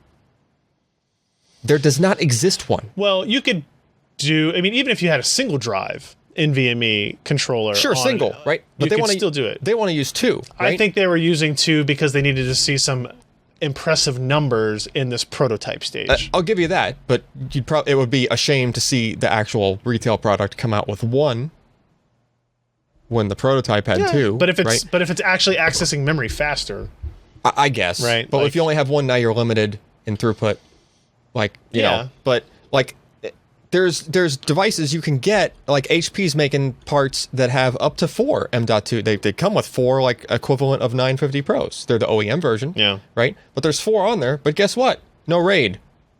It's like a freaking $6,000 thing or something like that that people are buying. But the drives show up individually. You have to RAID them in the OS, right? Yep. So if nobody can do this with a pure storage device, some GPU maker is not just going to come on and go, oh, we figured out the magic. We can just RAID these 2 but I don't think NVMe they have to do SSDs. RAID. I would say that they wouldn't. They just individually talk to both or something? Or, yeah, they could do that. Especially, yeah, they could definitely do that. Like kind of software RAID within the GPU or something, I guess. Because if they're using their own custom APIs and shit, then... Yeah. I don't know. It's a really interesting design, and it was something totally kind of out of left field when they had it. It is definitely interesting. Cool. Yeah. Yeah. AMD also announced the Pro WX series. This is much less interesting. These are Polaris 10 and Polaris 11 based GPUs. They're single slot. Yeah. Which is cool. Yeah. If you're trying to fit a bunch in the system. The WX 500. Yeah, you're right. The WX 7100 is based on Polaris 10. And importantly, they're also blue. Just throwing that they're out blue. Yeah. Yeah. What are they going for? Like being able to have just a crap load of these in a system and going out to a bunch of displays? Is that kind of what? Kind of, yeah. I mean, they're workstation GPUs, but they're just low power GPUs. Okay. You know, they're not competing with the Quadro P5000, P6000s we talked about earlier. I do like single slot cards. What else is it? What am I right in that, Sebastian? Are these what kind of stands out about these? Anything really?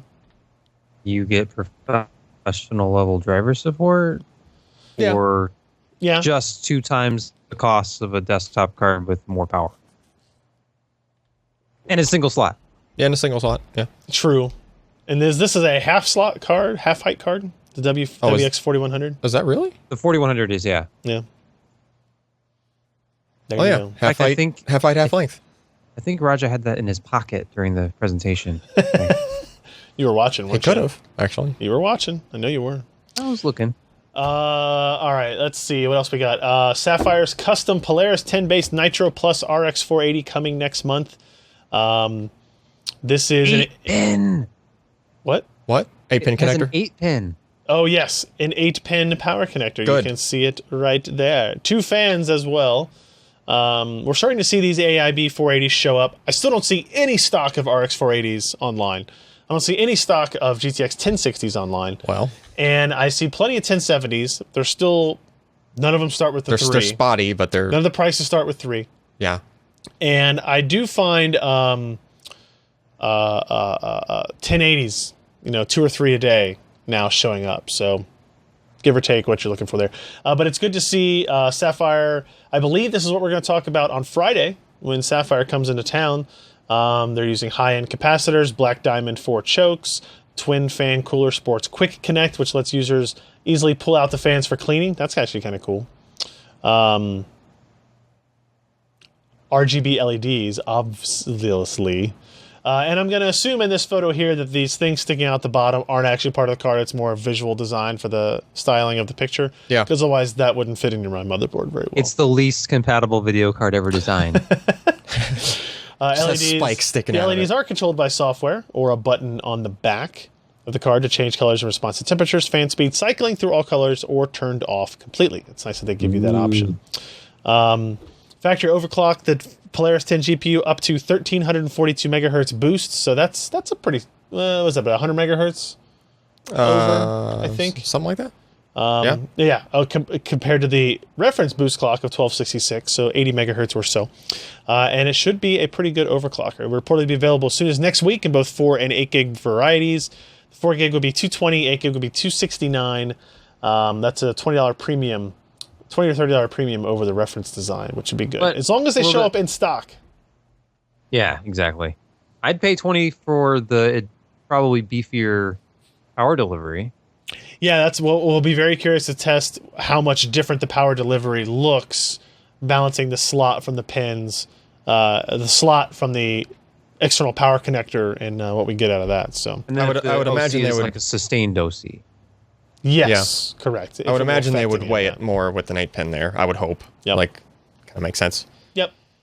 And then one last bit of news here. The crucial MX300 line gets expanded. Remember, this launched only as a 750 gig drive. Yes. Now it's a limited edition 750 gig drive, but they've done something better. What did they do here? Well, they added other capacities. Okay. So there's 1 terabyte.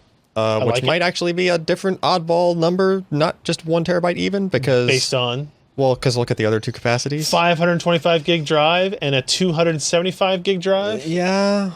What's important, though? What's important? Look at the cost per gig. They're still holding... 25 cents They're still holding the 25 cents per gig. And more significant there is that they're holding that cost all the way down to the lowest capacity, which typically that's the point where the cost per gig goes up because you're paying for the thing, too, like the flash...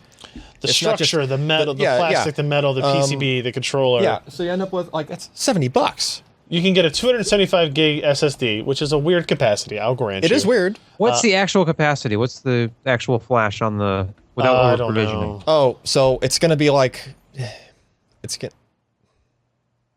to be a non-multiple, it's going to be a non-power of 2 number of dies, is the thing. Oh, really? Because it's TLC. To do those. The 750, yeah. The 750 gig was basically 500 gig, 512 gig worth of MLC flash, but running in TLC mode that gave you 750. Yep. But to get 1 terabyte, you're adding another 50% of that. So if you divide by 3 and multiply by 2? Well, there were I think, was it 8 dies? It was 8 or 16 dies on the 750.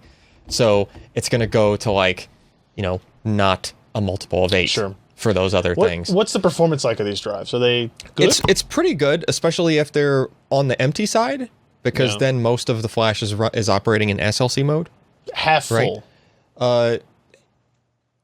Then until you get all the way like really full, it's originally they weren't acting like this, like the old versions of these. Remember like the M600 we reviewed, where it was kind of like it put as much in SLC mode as it could at the beginning, and then switched to MLC like on the fly, and that meant the speed wasn't consistent because you could catch it like trying to rearrange what modes the flash was in. This they kind of changed it up, and it acts more like a regular, like an 850 Evo would. It tries to keep like I think it's like 20 or something gig worth of flash in the SLC like available, right? So if you like did a bunch of writing to it, but you let it breathe for a minute, it would open up, like, you know, even though it put stuff there in that SLC, it would rearrange some stuff and try to maybe flip some other TLC areas over to SLC mode and open up some more, so that the next time you wrote to it, it would be fast, right? So it's not as fast as like an 850 Evo. Sure. The latency percentile stuff, it didn't look anywhere near as good, like consistent wise, as like an 850 Evo. But 850 Evos are not, you know, 20 whatever cents a gig. No, the 250 gig 850 Evo is $91.66 on Amazon. And this is 70. It's what? And this is 70 for 25 more gig. The other one. Yes, correct. Yeah. So you're getting a little bit more. So the 1 terabyte here is $313 versus the rated price of $260 for the 1 terabyte on that drive, on the new drive. So you know, I mean, it's pretty good. I'm impressed. It's not 10 cents. It's not 10 cents a gig, and it's not super performance. Like 850 Evos, anything over 500 gig or greater is basically just saturates the bus almost all the time. Yeah. Right? This is not that good, but it's still good. It's still a good part, especially if you're on a budget and you're trying to squeeze that extra $20 out of something and you really want that extra few hundred gig or something. Yeah, it's worth it. You know. I think that's cool. It's going the right direction. Yeah, we need this stuff to go that direction. It's not fast enough for me, but it is going in the right direction. And this is and this is also more capacities that are still the only drive shipping that we know of that uses IMFT, like Intel and Micron 3D NAND. So now there's more capacities. It kind of means they're scaling up their production of it, stuff like that. So eventually it leads to your 10 cents a gig. Yep, right? I'm getting there. All right, let's do our hardware software picks of the week and round this damn show up. Mine is, hit the button over there. Oh yeah, the button. That way our editing tomorrow is easier. This is a black box. It says Intel NUC on it, and it's in particular NUC 6i7KYK pre-production engineering sample. KY. Oh, there's a thumb drive in there. Yeah. Okay. I kept it all together. This is the Skull Trail NUC, and I haven't tested this yet, and I'm guilty. Whoa. I'm a bad person. But that does not look like a normal NUC. No, of course not. Oh, it's very You just special. peeled that off, man. Look at how thin that is, though, compared to the previous. It's just thinner. one thin little waffle. Yeah, it's a Core i7.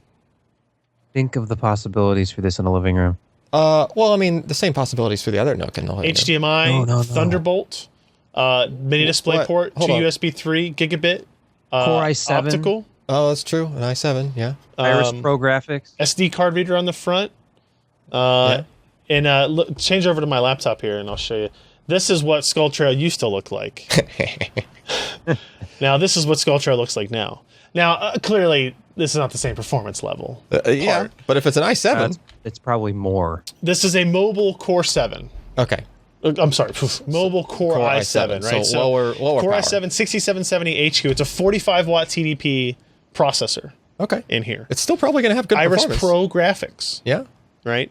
Thunderbolt 3, support for up to 32 gigs of memory, support for dual M.2 slots in here. So you could do RAID if you want to do that. Full-size HDMI 2.0 port, so you get 4K 60 out of here. Yeah. SD card slot, dual band wireless, 802.11ac, 4 USB 3.0 ports, gigabit networking, ships with 2 lids, one with the Skull logo and one plain matte black. And pricing will be, at least according to this story that we had back in March, we haven't had it updated since, about $600. Okay. So I'm curious to see if it shows up. Okay, it is on Newegg for $636 today. My home theater PC system that I'm using, it's so sweet because it's also connected to my array. Like, it's not even in my living room; it's in my basement. Yeah, you know, yeah, because it's like 90 pounds in the case. It's not even in a case. There's just a big desk with just a row of hard drives on their side, just like connected to this thing, and then I've got the PCs just running sitting on the box for the motherboard kind of deal because it's not enough. It's going to go in an arcade cabinet later. Like fire. Because I like just things lighting on fire. Yeah, but, I was using the Intel Iris graphics that was built into that system. Right, that CPU, and I was using that for the longest time until I needed a little more horsepower for actually what's my pick of the week, which I just did recently, changed to recently. But it was fine for media center kind of tasks. This is going to be beyond fine. Yeah, that graphics is fine. This what's interesting to me about this is essentially the same size as like the Shield TV. Yeah. This is a Windows-based PC, which is a pro and a con, It's a full Windows PC. It's a pro and a con. Like, the Android TV interface is better than what you get on Windows 10 if you hook it up to a TV and you're trying to use some... if you're trying to hook this up to a home theater PC, you have all the same issues you do if you hook a full-size PC up to your machine, except it's tiny. You do have, the Steam, and it's got 10-foot interface stuff. Cool-ass... I don't know if we... Yeah, the cool-ass... It does look cool. Logo on there. Yeah. This sat in a box too long, and I feel bad about it. This is having seen a couple of reviews of it and talked to the people who made this is really, really cool hardware. Yeah, it is. And the Razer external GPU docks? Yes. You can connect it to Thunderbolt. And this is one of the approved devices for it. Huh. So you, in theory, for whatever reason, you could hook up a full-size GTX 1080 to that platform and play games that way. Sweet. So, there you go. All right. Who's up next? Josh. Me. What do you got for us? So, I've been testing the Fanatec stuff. Fanatec. And the thing that has impressed me the absolute most are these. Okay, what are they? They are the pedals. And they are extremely accurate. They're very configurable. They're heavy. They're all machined aluminum. It's a beauty to drive. It feels very much like I guess, driving. Real sport had a pedals video and a real of a guy sport car? who was running 24 hours Le Mans, and he was sitting in his Porsche 9 something. Yes. And he was holding on to his Fanatec 9 something base, and he was showing how that reacted versus what was actually in the race car, and it was essentially identical. Right. And cool. It took me a little bit to get used to these things, but they're amazing. I had to send them back, and I'm sorry for that. But if you're really into racing and really like this stuff, these are just amazing pedals, whether you mount them on a racing thing or you have them on carpet. Can I put them in my car? No. Sorry. Do you have a USB port that you can... I have a USB port in my car. Actually, he does, but I don't think it responds to racing wheels the same way. No. But you can use this with Thrustmaster so cool. and others because it attaches to a USB port. You plug that in, install the Fanatec drivers, and you could use it as such. It's expensive, but boy, they look high quality. They're impressive, for sure. Yeah. All right, Alan. Are you up next, or you want to go Sebastian next? All right, who's next? I don't know. It would be me, I guess. This one? Okay. Yeah. All right. So I had a Wii years ago, and the kids used to play games on it, which meant that I, of course, had to put the whole put the games on the hard drive so the kids don't destroy all of the discs, kind of thing. Good plan, right? I did the same thing with the Xbox when we got that years before that. So I had all these images lying around, wasn't really messing with the Wii at all. Saw that Dolphin 5 came out and figured, well, what the heck? I haven't tried any of this Wii emulation stuff yet. Tried that. I mean, it literally plays exactly the same. Like, I had it hooked up to my Media Center PC. I had my Media Center PC doing the emulation. It was able to kind of pull it off even with the Intel Iris graphics, but I ended up throwing like an old 680 in it or something just to give it a little more, a little more juice. Yeah. To be able to just render the 3D stuff, because it's actually rendering the 3D stuff on the GPU. Just, it just translates it due to the emulation, right? But it was just super, super faithful. Like, very few issues I saw anywhere, like where it was something I could pick out that, that doesn't look like it does on the Wii. I love this screenshot in these descriptions where they say various floating point rounding errors used to cause tons of issues in games. Yeah. And now they just fixed them. Yeah, floating point rounding issues. It's just like how many digits do you think that was? I don't know, but it was things where the hardware, it was just relying on the hardware within the Wii to do the math a certain way, right? Versus the emulation just trying to better mimic what the Wii was actually doing, right? And there were just very few cases where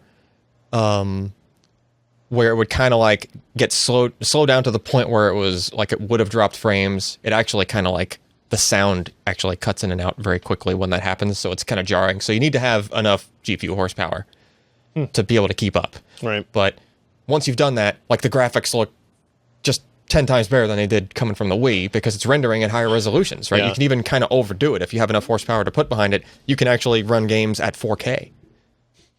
Like it will do the render. It's not just scaling up to 4K. It will do the rendering at 4K or at least a multiple. Now I imagine some textures might look odd. The textures do start looking. Those aren't scaled correctly. Well, I mean they're just bigger, but they're textures that were meant for smaller stuff. Yeah, smaller resolutions.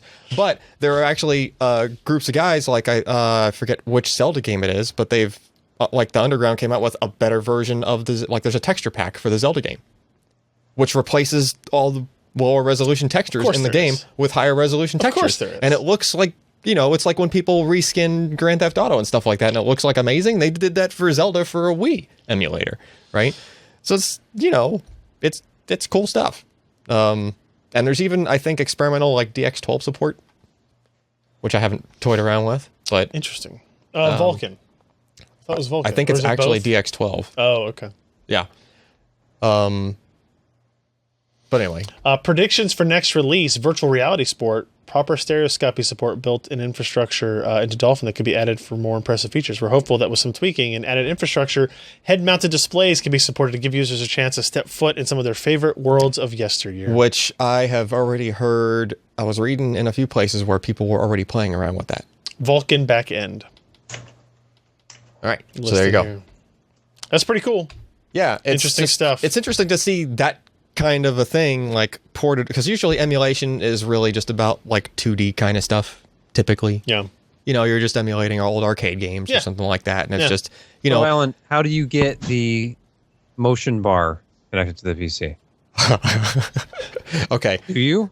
So well, no, it only needs to be powered on. First of all, the bar is just a passive. It just has LED lights on it, right? Infrared LEDs on it. Oh, okay. The Wiimote screens are the things that track, like where they're pointed, right? But my hack currently, since I don't have a USB powered or just aftermarket battery powered sensor bar, which is what that's called, even though there's no sensors in it, I actually have my Wii sitting on my living room floor, not doing a thing, with the sensor bar powered off of the Wii. So I actually have the Wii in the place where it would need to be playing the games. Oh, so all it does is have just some lights in a certain spot. Yeah, there's just an array of lights on either side of the sensor bar, and the Wiimotes just look at those lights. So literally, this is the same principle as the old NES light gun for Duck Hunt. Where the TV screen displayed a square, and the screen gun flashed. was what read the screen. That's true. That's true. Yeah. So it was similar, but I mean, the Nintendo Wii, the sensor bar just has two IR LEDs that are placed at a specific distance apart, so that your controller always knows where you are relative to them. Yeah, just your distance, and that's why you can be offset, you know, on an offset angle from the set. And even though you're technically not pointing the Wiimote ahead, now you're pointing it kind of to the side, but it's still the hand that you're moving around on the set is still like right where you're pointing it. So the Wiimotes connect to the PC just through Bluetooth? Yeah. This is regular Bluetooth. Ken and I did that years ago when we were using the Wiimote hacks with IR LEDs to do a dry remote mouse or something. No, a digital whiteboard. Oh, yeah, yeah. We were using Wiimotes for that too. So that's pretty cool. All right, Sebastian, you are up last. Of course. Hey, so this cooler, I have some hands on here because I'm sitting with all this junk around me. So this right here in my hands, if you cut back to me, is the heatsink for the ever popular Hyper 212 Evo from Cooler Master. Looks nice. Looks sizable. Yep, sizable. But it's a little skinny. You know what I'm saying? They are skinny. They're not super thick, but it's got enough surface area to perfectly complement the 120 millimeter fan that comes with it. Yep. So then you move up to something like Noctua's NHD14, which is a twin tower. So each tower is about the same size, but obviously you have twice as much like fin area on this massive heatsink. Well, Thermalright has a heatsink they actually sell as a passive cooler. They sell this, it's called the Legrand Macho, which is sold as this plain unit here. So you can replace your kettlebell with that for your workouts, insane. Right? Look at the size of that. This thing, look at the base of this thing. Do you even need a fan? No. This can replace an Intel stock cooler. I have not tried it yet. That's the next step. But so they took this product that they already sold as the Legrand Macho, and they're now shipping it with a higher performance version of one of their 140 millimeter fans, which has a fluid dynamic bearing. So it's paired with this huge, what is the model here? The TRTY147B, which is the new version of the A. And it is a monstrous combination. And I finished the review, which is, it'll be published soon. But when you read this, just look at the performance you can get out of something that was intended to be efficient enough to cool passively inside your case with whatever airflow you have. You add a high performance fan to the mix, it is ridiculous. what you can do with this air cooler. Plus, don't you get to tell all your friends what your cooler's name is? Oh, yeah. I mean, who doesn't want the La Grande Macho? Now, it's the La Grande Macho on Amazon. They have it listed strangely when I could finally find it for sale anywhere. It's actually the La Grande Macho RT on Thermal Right's site. The one without the fan. Oh, no. The one with the fan. Okay. So without the fan is just the Macho, and then with the fan is the RT. I'm not sure why. Here's the La Grande Macho. Yes. I like how it has 3 of the same stock photo. It's very helpful. It's very helpful. One's PNG, one's JPEG, and one's TIFF. What's the problem? Yeah. All right. You know who the engineer was? When you read the review. Who made that? What's that? You know who the engineer was who made the La Grande Macho? Miguel Cervantes. I don't know.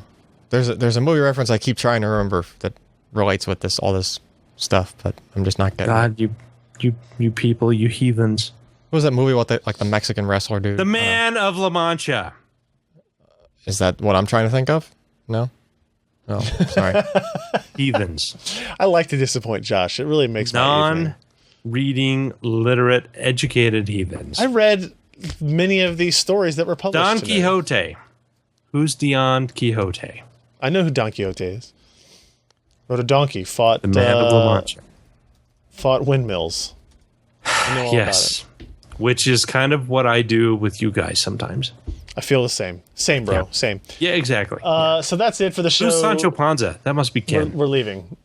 Okay. Sasha. Sacha Baron Cohen. Yeah, okay. Yeah. That's it for the show. Thank you for watching. PCPro.com/podcast is where you can find all the back episodes and blah, blah, blah, blah, blah. The next several weeks of podcasts are likely going to be messed up in some fashion. We're not going to record a podcast next Wednesday. We're going to record it next Thursday night. When we get to Quakecon, we're going to set up and actually record it live at Quakecon. So if you're listening to this and you want to come to the recording, follow me on Twitter. I will talk about what room we're going to be in and what the setup is and all that type of stuff. And if you have beer and you want to bring it, that's cool too. Josh isn't going to be there, so our beer consumption level will be a little bit lower than previous years. So we won't need as much of the hard stuff. I'm a Not little only bit, that, but your consumption money will be much lower. I think my consumption money will be way higher. Oh, you mean I'm spending less? You're spending less. Yeah. I'll have more money in my Less pocket. plane tickets, less beer. Yeah, that's true. Yeah. So that's next week, and then the following week after that, we'll probably have a podcast without me, and then the following week after that, we'll probably do a podcast where I'm in San Francisco at IDF. So we'll figure all that out as we go. So that's it. We'll see you guys next week. I'm Ryan Shrout. I'm Josh Walrath. I'm Sebastian Peak. And I'm Alan Malmontano. Bye. I gotta get up and hit the button. Oh no, you can do it. Use the mouse. What button do you got to hit hit? the record button. Oh, I got to cycle it. Hold on.